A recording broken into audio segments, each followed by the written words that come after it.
नमस्कार। आप सुन रहे हैं द माइथोलॉजी रेडियो और आज के इस पॉडकास्ट में हम आपको किस्सा कुंभकर्ण का सुनाएंगे। रामायण में कुंभकर्ण को ज़्यादातर लोग सिर्फ सोने के लिए जानते हैं, लेकिन बहुत कम लोग जानते हैं कि कुंभकर्ण एक वैज्ञानिक के साथ साथ धर्मों का अद्भुत ज्ञाता था। कुंभकर्ण ऋषि विश्वा और राक्षसी कैकसी का पुत्र था। कुंभ का अर्थ होता है घड़ा और कर्ण अर्थात कान। बचपन से ही बड़े कान की वजह से उसका नाम कुंभकर्ण रखा गया। पुराणों के अनुसार कुंभकर्ण अपने पूर्व जन्म में असुर राज हिरण्यकश्यप का छोटा भाई हिरण्याक्ष था, जिसका वध भगवान विष्णु के वराह अवतार द्वारा हुआ था। कुंभकर्ण की ऊंचाई 600 धनुष के बराबर थी और मोटाई 100 धनुष के बराबर। कहते हैं कि उसकी आंखें गाड़ी के पहियों जितनी बड़ी हुआ करती थी, जैसे रथ के पहिए होते हैं। कुंभकर्ण इतना अधिक खाता था कि उसकी एक खुराक में कई नगरों का पेट भर जाता था। ब्रह्मा जी ने सोचा कि अगर ये ऐसे ही खाता रहा तो एक दिन सृष्टि से मानव और जीव ही गायब हो जाएंगे। इसलिए जब ब्रह्मा जी को प्रसन्न करने के लिए रावण और कुंभकर्ण ने तप किया तो वरदान देते वक्त ब्रह्मा जी के कहने पर माता सरस्वती ने कुंभकर्ण की बुद्धि भ्रष्ट कर दी और कुंभकर्ण ने इंद्रासन की जगह निंद्रासन मांग लिया। जब कुंभकर्ण को अपनी गलती का एहसास हुआ तो उसने ब्रह्मा जी से विनती की कि उसे जागने का अवसर भी मिले।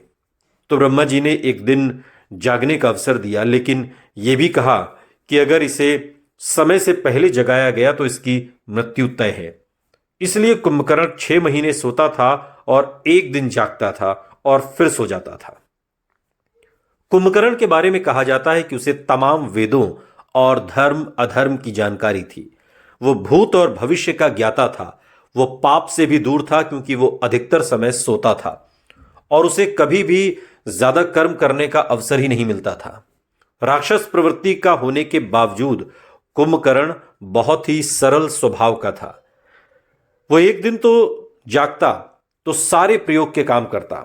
उसे नए विमान, यंत्र, अस्त्र इत्यादि बनाने का बहुत शौक था, तो वो एक दिन परीक्षण में ही गुजार देता था। कुंभकर्ण जानता था कि भगवान राम विष्णु जी के अवतार हैं और माता सीता मां लक्ष्मी का।